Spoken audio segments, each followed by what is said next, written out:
Welcome back, you guys, to another episode of Raining Cats and Dogs, our third from last of the year, from where we came toward the beginning of the school year. It's kind of crazy to say that, but the third from last time this season and season one of Raining Cats and Dogs that you will hear from us from Pickler Memorial Library. This evening, we will be joined by Rebecca Murphy, choir director and dance coach for Kirksville High School. Later on, we'll be joined by Josie Buhr, assistant softball coach for Truman State University, and then we will be joined by Steve Smith, Truman State University tennis coach. Firstly, Rebecca, very nice to have you this evening. We appreciate it greatly. Thank you for having me. Absolutely. Thank you for joining.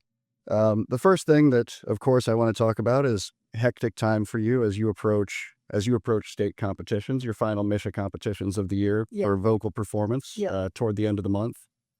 Where are you guys right now and what's gone into that? Well, I have, let's see here, Thursday, April 30th, we travel to Mizzou with the band students, and I have 10 students singing vocal solos, and I have one group of ensemble, an SATB quartet, performing. And so we're still practicing our songs and trying to get everything polished. Take the comments that you got at the district level and apply those and try to perfect your craft even more for the state level. And so highlight some of these performers a little bit and what they'll be performing and just all the work that goes into their specific performances. So MISHA, for vocal performance, they ask you to sing 2 songs off of a prescribed music list for vocal. It's different than instrumental and piano. They must be memorized, and usually contrasting in our realm of thinking is either a foreign language in English or something that's slow and legato and smooth, and then short and staccato, upbeat, up-tempo kind of song. So we kind of play around with what contrasting means. And I have students ranging from freshmen in high school to seniors in high school that are competing. I have several that are first-time competitors that were extremely nervous, and we did it anyway, and they were successful. And that's a very proud moment to see a kid face their fears and have some success at the district level and get to compete at state. And for you coaching them as you approach the final MISHA competition of the year and really the big one, what goes into the differences between all different age groups from freshman through senior, as well as the differences in performances that they'll be working with? What goes into that for you? As the music teacher, I'm also playing for 7 of the 10 vocal soloists. And so that's an unusual pressure that is on me as the teacher, because I don't just get to sit and listen to them. I also have to perform with them. And so one of my biggest fears is not playing the way that they need me to so that they can have the best possible performance. And so there's a lot of extra time that I put in practicing outside of the classroom to make sure that I'm holding up my end of the bargain. But one of the things that's the advantage of that is we can practice as much as we want to. And I feel like I know my students fairly well, and they know me fairly well, and we get to make this beautiful music together, and I get to experience their success with them. So that's pretty cool. It is pretty cool. Yeah. And things that have, gone into all of these productions since the district competition. What does that look like? There's a very strict registration process that you have to have everything in line and have to make sure you don't have any special considerations. And then, of course, most of our kids are competing not just vocally, but several of them are double enrolled. So they're also in some instrumental ensembles or instrumental solos. I think I have one student she has a vocal solo, a vocal ensemble, an instrumental solo, and 1, if not 2, instrumental ensembles. So she's really booked, and trying to help her manage that time and make sure she's giving herself enough time to practice all those things. And as you had mentioned a little bit before we brought you on, we had Brad Hudson on the show a handful of weeks ago, and I wish that I would have been heads up enough to ask him about what goes into some of these kids that you mentioned are double booked. And I didn't realize you guys were the same weekend. I thought you were a weekend apart. No, but this is all at once for some of those kids. Highlight some of those students. They have to really be organized and on top of it, and a lot of this, of course, the practicing takes place outside of class time because this is all an extracurricular thing. Brad and I are fortunate that we live in Kirksville and teach in Kirksville and have Truman State University right here where most of our students take private lessons with several of the faculty. We also have some other supremely talented people in Kirksville that teach private lessons. And Brad and I do a fundraiser every year called the Celebrity Dinner. And we both promised that some of the money that we raised at that we would use to help fund private lessons for kids that maybe couldn't afford that. And certainly at this time in between districts and state, we make sure that the kids get outside help to hone their skills. And from your end, just in general, you mentioned all of this being extracurricular outside of class hours, and you already mentioned the time that you put into rehearsing your end of the piece and things like that so that they get it right. What are some other things outside of extracurricular lessons outside of school time that go into kind of making sure that everybody gets the best rating they possibly can at the state event? I talk to them a lot about staying healthy because, of course, cold and flu season is not quite over. We do a lot of listening to our songs, trying to listen. I always tell the kids, listen louder than you're singing. Listen for other people singing your songs. And we try to do a lot of lyric analysis where we really think about what we're singing so that we can make it more musical, not just technically perfect, but as musicality proficient as we can be to really connect with the text. It's hard to sing in Italian if you don't know Italian and you don't know that you're singing about unrequited love instead of a deep love that you are being reciprocated with. And so we have to talk about, is this a sad love? Is this a happy love? Is this, and those kinds of things. And that takes a while to get that taught. I'm fortunate though, I have a good, strong program with my older kids talking to my younger kids about the process and encouraging them and encouraging the freshmen and sophomores to try it anyway, even though they're scared. And I have really good leadership and mentorship in my program. And a lot of the kids have sung those songs, and so they'll give them feedback and things like that. It's really a cool thing to watch happen. And outside of the district meet, talk a little bit about some of the competitions that you've had over the course of this entire school year, really, and some of the other. We went to, back way in September, we went to district choir auditions, and I think I had 23 students accepted into district choir, ranging from freshmen up to seniors. And then in November, we went to Troy Buchanan High School, where 11 of my juniors and seniors got to compete for All-State honor. And I had 3 young men selected for the Missouri All-State Choir, and that's the best thing you can do as a choir singer, the best thing you can be in high school. And I had 3 senior boys that I've had for 4 years in choir, and so that was a proud teacher moment, and they had a great time. Then we did our district choir festival, and now we're headed to state. We also went to the Mizzou Choral Festival back in the fall where it wasn't necessarily a competition, but it was a chance to go sing with other people from throughout the state and kind of see what else is out there and tour Mizzou and look at that. I also had 2 students make the All-State Modern Band ensemble this year. I'm also the guitar teacher at the high school. And so that was the first time ever for us that we've had kids make that. And that was a really cool experience. And they're both in the choir program too. So it was just all Just kind of yes, all came full circle. Win-win. Yes. Very much like band, the All-State Choir is not based on the class size of the school. No, right? we compete against, yes. We compete against everybody in our district, and that goes from Troy Buchanan all the way over to Columbia, all the way up to the northeast corner of our state. And so that I had 3 kids in the choir when you're competing against Hannibal, Hickman, Battle, Rockbridge, Troy Buchanan, all these schools that are much bigger than ours. That's a big deal to have 3 kids selected, and I also had 3 alternates. So that's pretty good numbers. And in the grand scheme, you mentioned that being, the ultimate honor, about what you were expecting or about as good as you could hope for, or I was expecting maybe 1 or 2 more students to make it, but I wasn't disappointed, and they were juniors, and so they'll get to try again next year. You can only another difference between band and choir, you can only audition for all-state choir your junior and senior year, because they want that vocal maturity, for the sound, but also the difficulty of the literature that they perform is not healthy for a freshman, sophomore singer, and so they do, limit that to juniors and seniors. And in general, that seems to be something you agree with. Absolutely, yeah. They have other opportunities with our Missouri Choral Director Association for younger students to perform at the state level.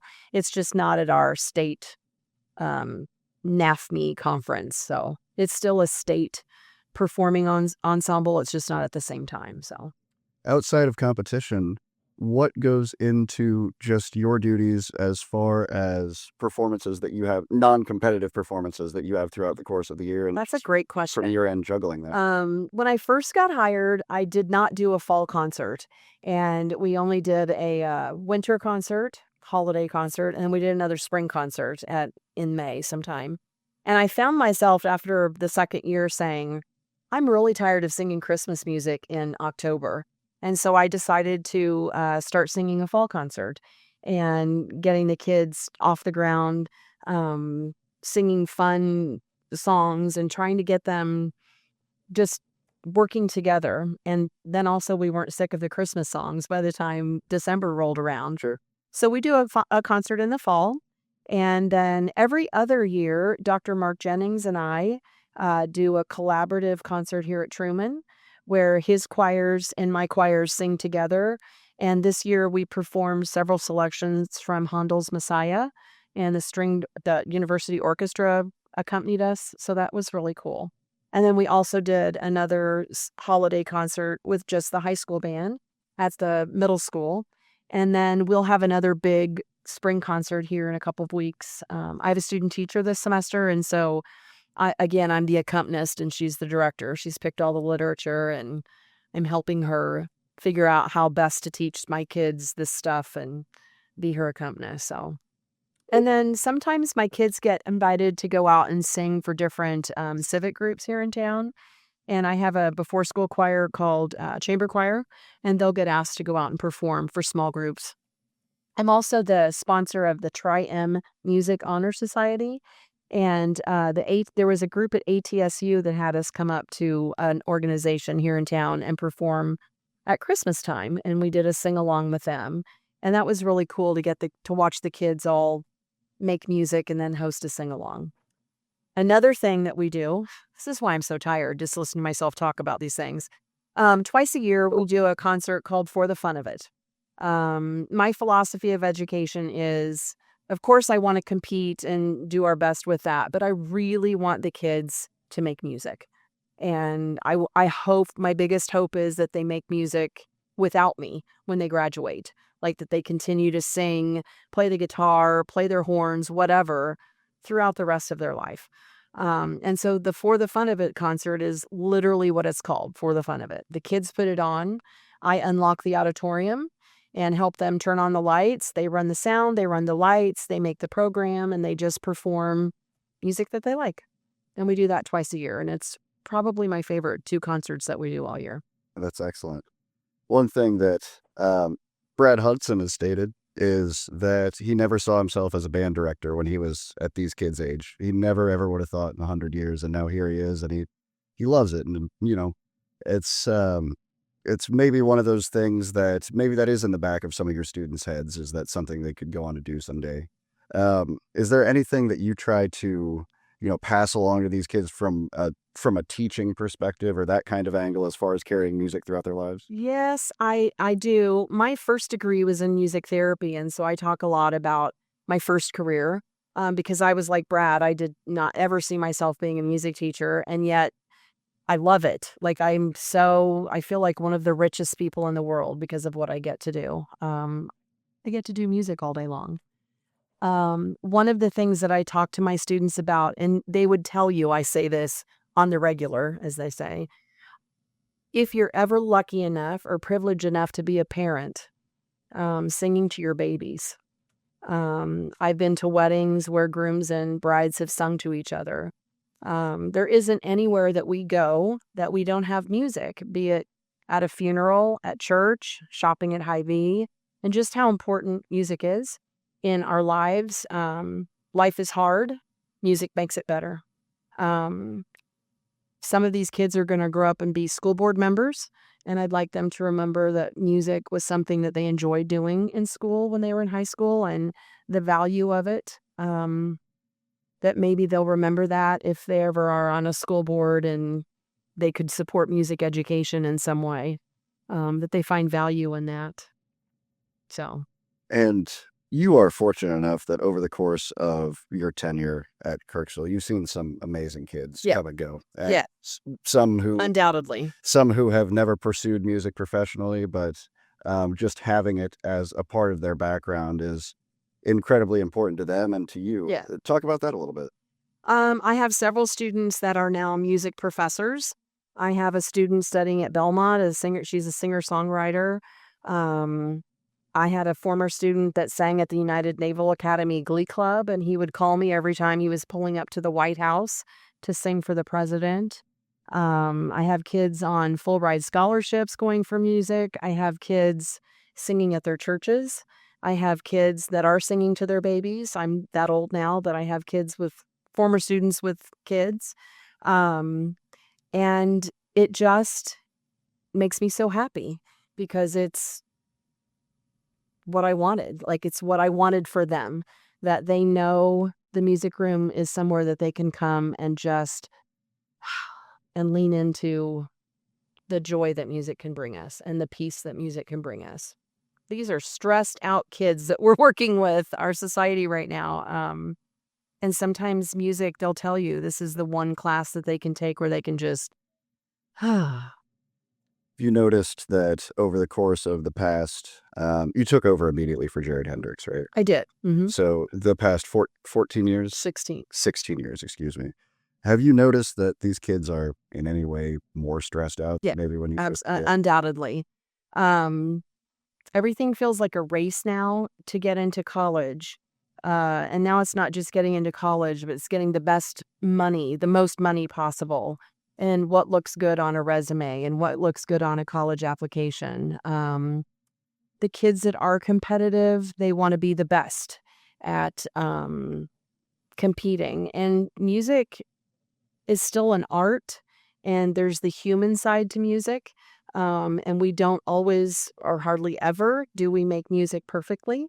We need to make it humanly, and it's hard for kids that have been raised in the digital age and only hear perfect music to step back and hear the human side of music. So I recently brought a record player into my classroom, and we listened to old vinyl so we can hear the imperfections in music and remember that it's people making the music, not computers. Just in 6 years since COVID, the kids are, I sound like an old lady, but the kids are different. COVID was hard on them. So my seniors now were fourth graders when COVID happened, or sixth graders when COVID happened, sixth or seventh graders. And then my freshmen would have been fourth graders, third graders. And so for them, school's been different since then. Just the world's different since then. Everything's divisive right now. And I feel like music, though, is a place where we can all come together, where whether we agree on things or not, we need to agree on the vowel sound that we're making so that we sound better. And so I try to remind them that we don't have to agree with each other to be kind and considerate and make the same vowel shape so that we can sound good. Feel like I don't know if I answered your question or not. yes, I appreciate it. I feel like regardless of where these students were in school at the time, whether when the world shut down in 2020, if they were high school juniors or if they were fourth graders, I mean, those are still formative years of your life that you're missing out on and trying to catch back up. I guess the catching back up part and the making up for lost time part, is that something that you necessarily acknowledge that maybe some of these students missed out on? For the first couple of years after we came back from the shutdown, the kids were very in touch with what they had missed. and everything was very special and not taken for granted, because we hadn't gotten to have senior recitals or concerts. We hadn't gotten to walk across the stage and sing Goodbye for Now at graduation. We couldn't even sing. And we didn't get to have prom, all the things. And I feel like now we've gotten far enough away from it that I wouldn't say we're taking things for granted, but it's lost that specialness again, maybe a little bit. That this is another thing we have to do. And I try to remind them this is another thing we get to do, because it was just a short time ago that we didn't get to do these things. So, and try to remember this might be another thing you have to do, but for my freshmen, it's the first time they get to do it. And so to try to remind the seniors what it felt like to be a freshman and remember the specialness of what we're doing. Because for a lot of them, it might be the last time they ever sing with a group of people. It's very good. Talk about the dance end of things and how this has gone since you were introduced into that role, what that's been like. I've been the dance coach for 8 years. I danced in high school, and when they needed a dance team coach, I said, Sarah Williams, I want to be the dance team coach. That was a big, important part of my life in high school. And I wanted to be the dance team coach also because I teach at the high school, and I felt like I had a good grasp on what the team needed to be successful, and I have really enjoyed myself. I've learned a lot. It's a whole different kind of competitive world. Dancers are very hard on themselves in a different way than musicians. And so learning that world and learning those MISHA rules and those competition rules has not been boring. I'd have to say my day is not boring. And we recently started doing sidelines at the football games, and I've gotten a lot of positive feedback about the dance team being out there with the cheerleaders and the color guard. And so that was something we added just 2 years ago, and we're really enjoying that. Makes our season longer, but also just brings more spirit to the sidelines of the football games, and that's what we're going for. And I'll let you go really quickly on this. Mrs. Murphy, talk a little bit about the Performing Arts Center and how much of a difference that's going to make for you. Just very briefly. I can't even tell you. So I get a choir room, just my own choir room, and then I get another room called an ensemble room, which I'm going to dedicate to my guitar students. So for example, today I had 12 guitarists in one room trying to play electric guitar, acoustic guitar, Rage Against the Machine and Bach and all this stuff. And I'm thinking, oh, just in a few months. So we will have these 2 separate classrooms just for me. That's not counting what Brad Hudson and the band has. And then we're going to have practice rooms, I think 4 or 5 practice rooms that are soundproof, that the kids, my electric guitarists, can go in there and just make as much noise as they want. I can't wait. If we can do what we can do with what we've had, what are we going to be able to do with what we're going to have? Mrs. Rebecca Murphy, choir director and dance coach. Thank you very much for joining us this evening. So much for having me. We appreciate it. Joined now by Josie Buhr, assistant softball coach of Truman State University. How are you doing this evening, Coach Buhr? Doing good. I'm enjoying my my day off. We just got back from our trip to Springfield when we played Southwest Baptist in Drury, so it's nice to get a break from the girls, but also just get a rest, get a breather, and then get right back to it tomorrow. So very nice to have you. Your first time, as you mentioned, inside Pickler Memorial Libraries. Yes. That's exciting. Yes. Still kind of getting a little bit accustomed with campus. You joined in the fall of 2025, correct? Yes. The coaching staff. And by way of North Dakota and then Kansas Wesleyan, just talk a little bit about your softball journey that brought you here. Absolutely. So I originally from North Dakota. You might be able to hear it in my accent as we keep talking, but normally it's the word bag when that starts to get to people. But I played 2 years of junior college up there. Had some national tournament berths for our team, so that was really nice. Then I transferred to Kansas Wesleyan and NAI in Salina, Kansas. Played there for 3 years. Got my undergrad in criminal justice and MBA. And after doing that and doing pretty well there, then I somehow landed this gig. So playing at those, played at the NAI level and JUCO level, really just kind of gave me a background and kind of understanding the game of softball. But now being at a Division II, it's really nice to have a experienced background to just kind of take from. So Was that was that what you wanted to do immediately after graduating, was look for an opportunity in coaching softball? Honestly, no.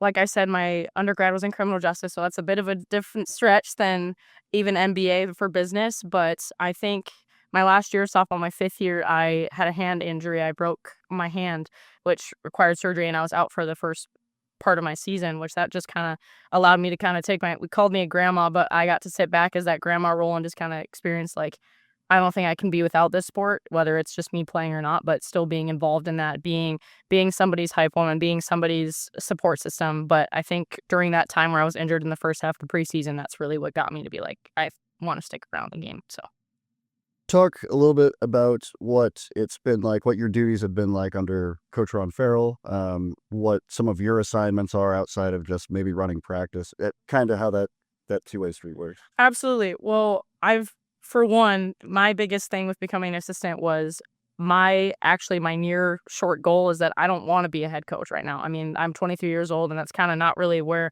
I'm striving for right now. I really wanted to adopt that assistant role and just kind of be whatever that role needed. And with Ron, that just means that I'm his right hand man. I'm doing whatever he needs to when it comes to just being an extra hand when it comes to hitting at practice, or if that means that I'm doing most of the social media work, most of the weightlifting stuff, which that's some of my favorite things to do. So I really appreciate it. And also just kind of being a cheerleader. We kind of have a good dynamic where Ron's able to express what's needed to the team, but I'm also able to help kind of translate that to the girls and the aspect of being the same age as them, which is really hard on one side, but also really joyful and really fulfilling on the other side, just knowing that I came right out of college, right out of that playing experience. So I know kind of what they're going through, but also being able to translate from Ron's perspective and be on both teams, if that makes sense. It does. It does. Talk a little bit about that grandma role that you mentioned. I mean, are you more of the weight room grandmother, or you the I feel like kind of a mother hen, I guess. I just kind of now, being a 5th year, I was 23 years old, still playing with 18 and 19-year-olds at Kansas Wesleyan. So they're like, you're still here? Like, you haven't graduated? But, and I know some of the girls here are the same age, which is shocking to even think about. But, just kind of being that role model, also just kind of saying like, you don't have to know what you want to do right out of school. I fully wanted to go into the police, law enforcement, wanted to go that route, and then just kind of wanted that niche really late into my 4 months before I graduated. So just kind of understanding and trying to relate to them as much as possible and kind of help them in that way. But definitely mother hen when it comes to making sure we bring everything. We got everybody on the bus, got to do that. Got to make sure that we have everybody we can take care of for meals, for hotels, all that stuff. So talk about your first season, like you mentioned, at the D2 level. What's different? What you have noticed is what you've noticed is a little bit different, and talk about just this entire first go of things. absolutely. I would say the competition level, the competitiveness of every individual on the team is very new to me and very, I would say, like that's like a breath of fresh air kind of. Not to say that nobody has been competitive in the 2 places that I've been previously, but being able to have a team of 20 girls, which is also different coming from KW. I had about 40 girls on my roster compared to the 20 here, but just being able to see all 20 girls and see every single one of them coming each day, wanting to get better, wanting to compete, and wanting to work hard, wanting to get better, whether that's accepting their role as a starter or accepting their role as a bench player or a pinch runner, or just accepting that they're going to be a leader no matter what their role is on the team from a playing standpoint. But I would say definitely the competitiveness has been something I really enjoyed. Um, if you come out to a game, you'll definitely see me jumping up just as much as the girls in the dugout, which is really fun. But also to just kind of the different aspect of all the different coaching staffs too that I've gotten to experience. I have enjoyed playing against them and just meeting them, from doing the bat testing with them, but also just getting to work alongside and just kind of adopt things from even them going along throughout the season. It's been really nice and really enjoyable. Look ahead. I think this is an exciting opportunity for you this upcoming weekend, for an alumni weekend. Get to know some former players and Absolutely. former parents that you've never met before, and just talk about just Truman softball over the years in general. What are you most looking forward to about an alumni event, I guess? Yes, absolutely. It's the biggest thing I'm looking forward to is also not just getting to meet the girls that have been coached under Ron Farrell for his 4 years of being here, but also getting to meet those that were under Coach Zimmer, and us being able to recognize him is going to be really enjoyable for everybody.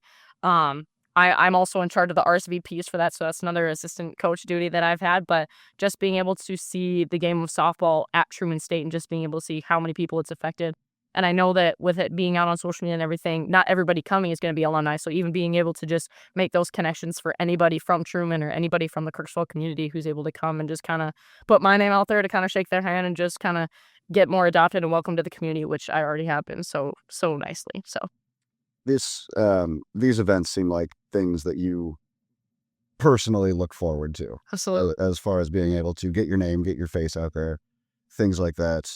Talk about that end of things, as far as how you present yourself, how you introduce yourself as the new assistant coach, and just where you're trying to take this program when you're talking to these ladies who were formerly a part of it. Yeah, I think honestly that's my biggest selling point is, like I said, it's kind of a dual-ended sword, but also it's so what's the word? It's just so fulfilling, I guess that's what I used before.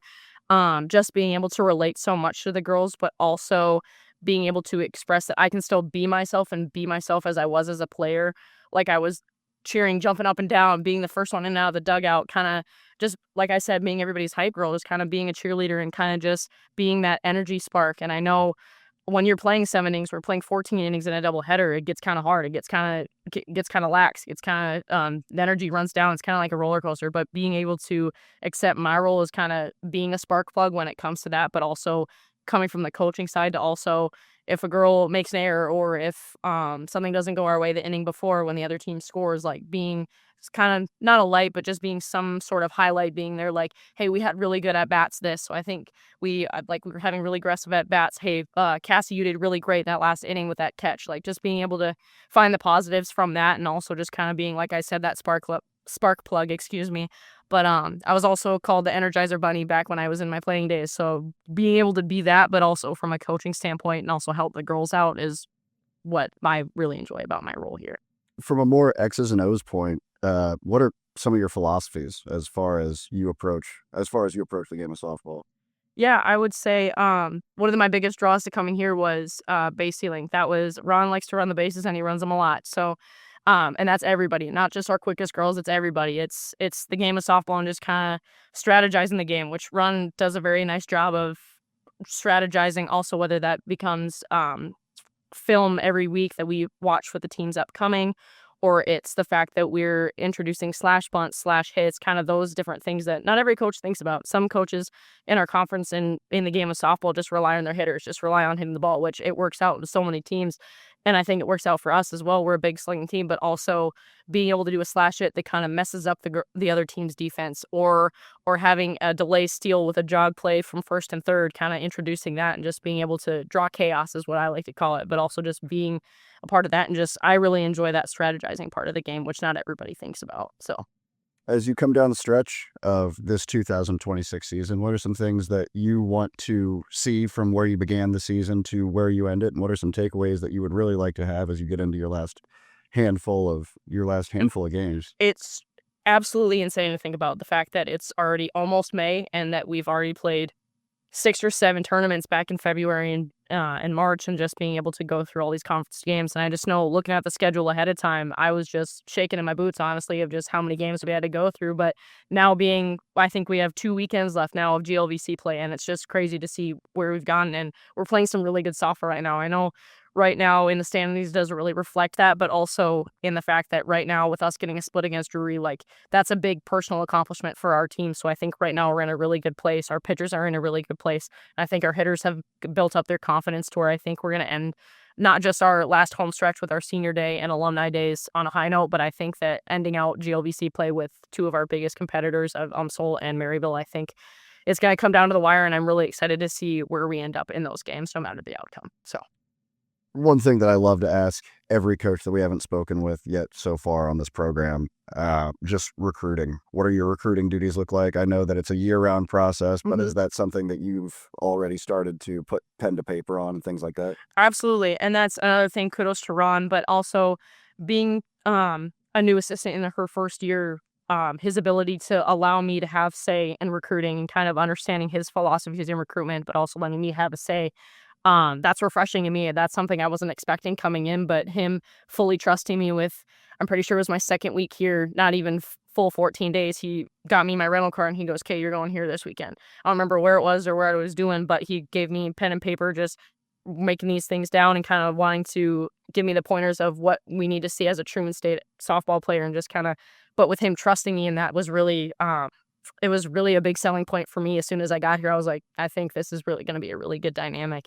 But also, with that being said, I think being able to go and see the competitive level I have just previously talked about with our girls getting to that high competitive level, being able to see that from our high school students, being able to see that from JUCO transfers that we're getting messages back and forth from, for emails back and forth. But I think being able to go out and see them, and also being the age that I am, being able to converse and understand where they came from in the recruiting process, that also really helps. So I really enjoy it, and I'm really excited to get back in the fall, which that was the brunt of our recruiting process, where I was gone almost every week, going to Iowa, going to Arkansas, going to all these different places and seeing a lot of really good softball. But just being able to be there and see that has been really exciting. The grand scheme, you are, as you mentioned, still super youthful, roughly the same age as most of your athletes. Do you put criminal justice into play someday, or do you just see where the softball trail takes you as far as it'll take you? I honestly, softball's just kind of my main goal right now. I mean, I obviously was in criminal justice for a reason. That was kind of what my mom did criminal justice, and she worked federally. So just kind of understanding that too. I still have a niche for it. Still love those CSI, NCIS things, that sort of thing. I know those aren't exactly what you're supposed to do in the grand scheme of things, but I would love to get back to law enforcement. I would love to do something along that aspect of forensics, and who knows where I'll end up. But right now my head's at Truman State softball. So. Very good, Josie Buhr. And before I let you go, just one last thing. Talk about everything that goes into Alumni Weekend this weekend. What events are being held? What time are the games? 12-2. We're at 12-2 this weekend with Missouri S&T, which those are going to be some very good games as well. And then we play Lincoln on that Sunday for Senior Day, which those are going to be good as well. And it's going to be really nice to commemorate those 6 seniors who coming in, being an assistant their first year, and they've had 3 assistants in their 4 years or so being here. Just kind of being their support system and what they need also, but also just giving them kudos and giving them for sticking it out through these 4 years, and just being able to congratulate and celebrate them. But going back to Alumni Day, we are starting our tailgate will be at 11:30 a.m. We're getting food provided. We're going to have drinks provided. It'll be a great time just for alumni, all of those that were under Coach Zimmer, family, friends. It's just going to be for all the girls that are previous and present, just to kind of get together and kind of share those memories, but also see some really good softball. So.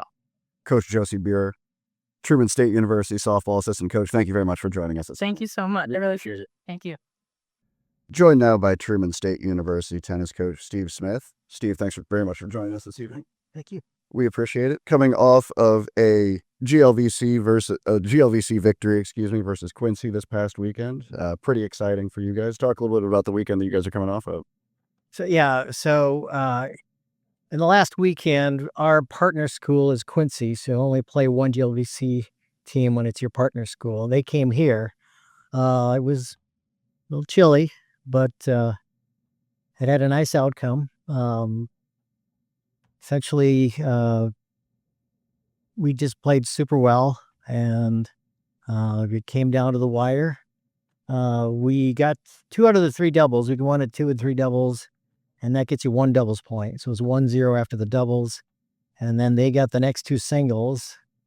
And so they went up 2-1.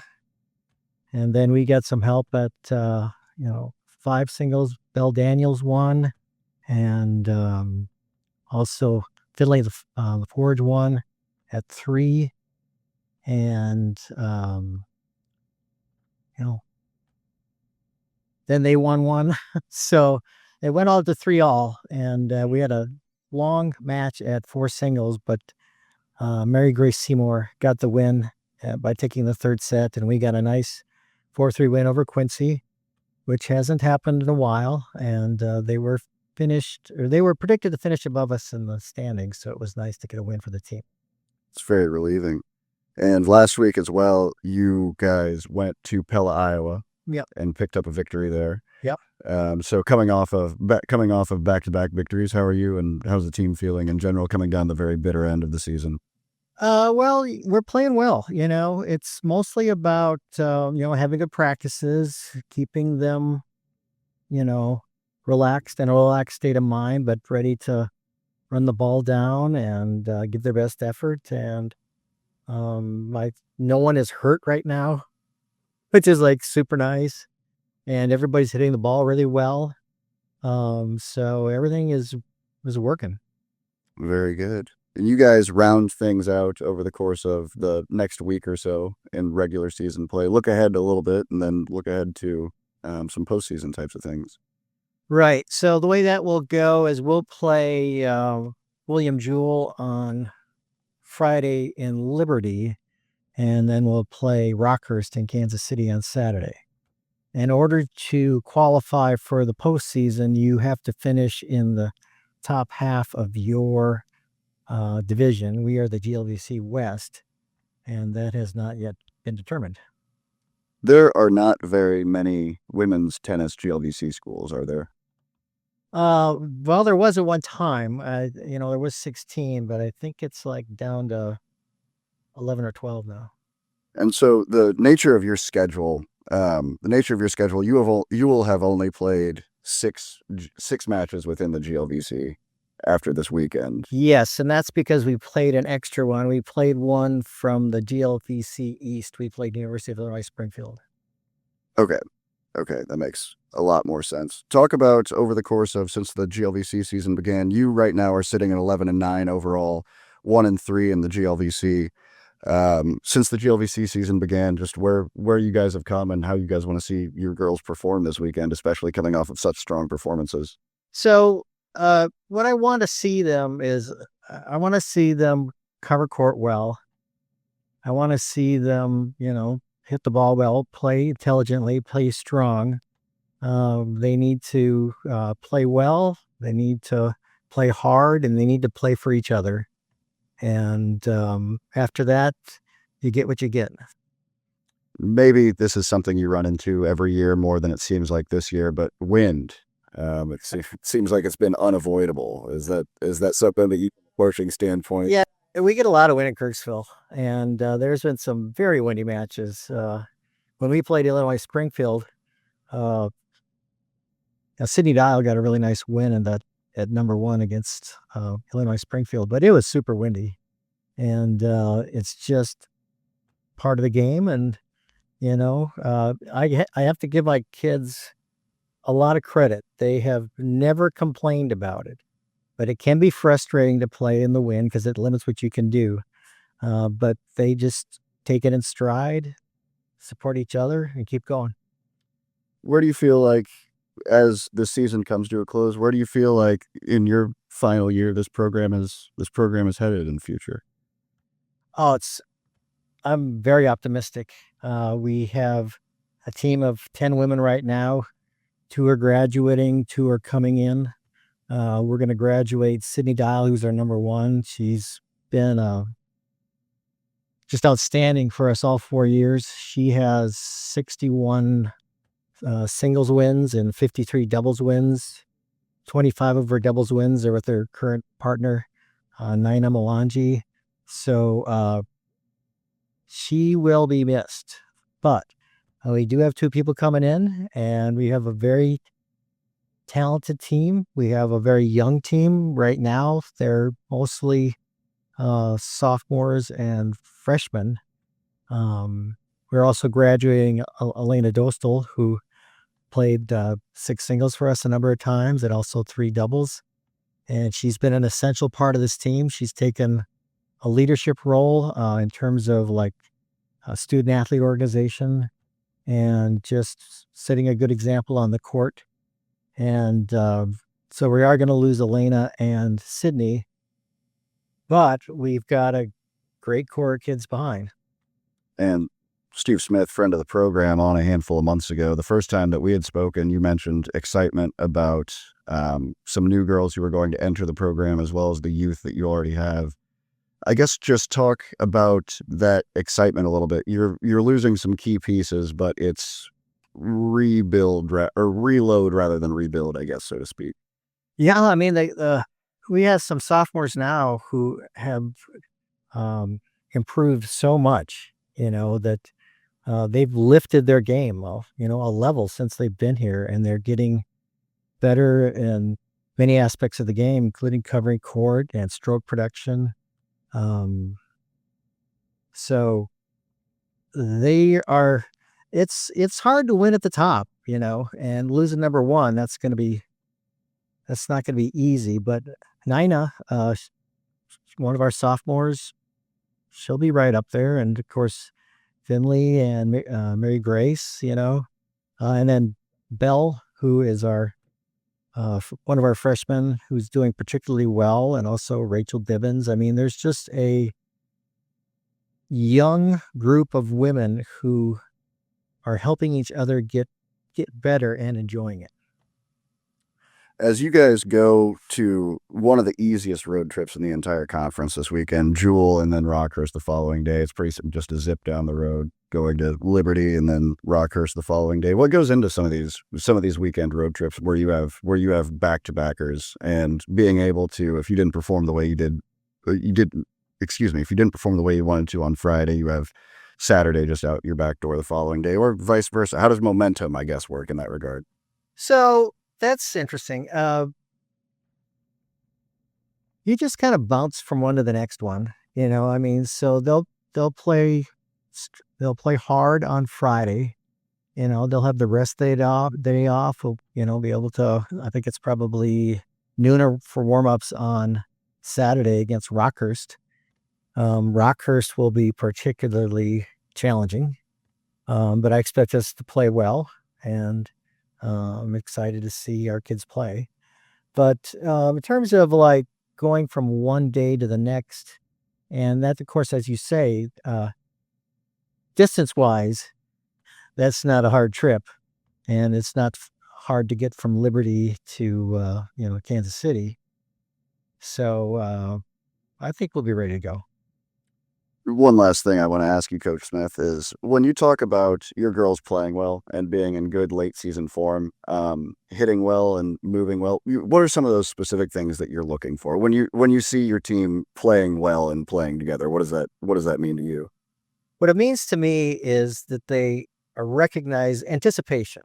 So anticipation is huge in tennis, and some people utilize it more than others.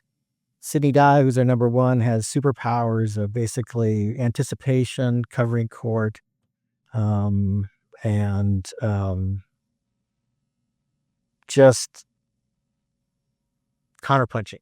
So she tends to be a counterpuncher. So recognizing where the right place to be is, which you get from experience, recognizing the right place to be before that ball gets hit by the other person. That's part of what you're looking for. That's part of what you develop. You want your kids to be, covering court in such a way that as much as possible, you want that ball, waist high and racket length away, everything in its correct position. And also playing in a zone, something where they're not,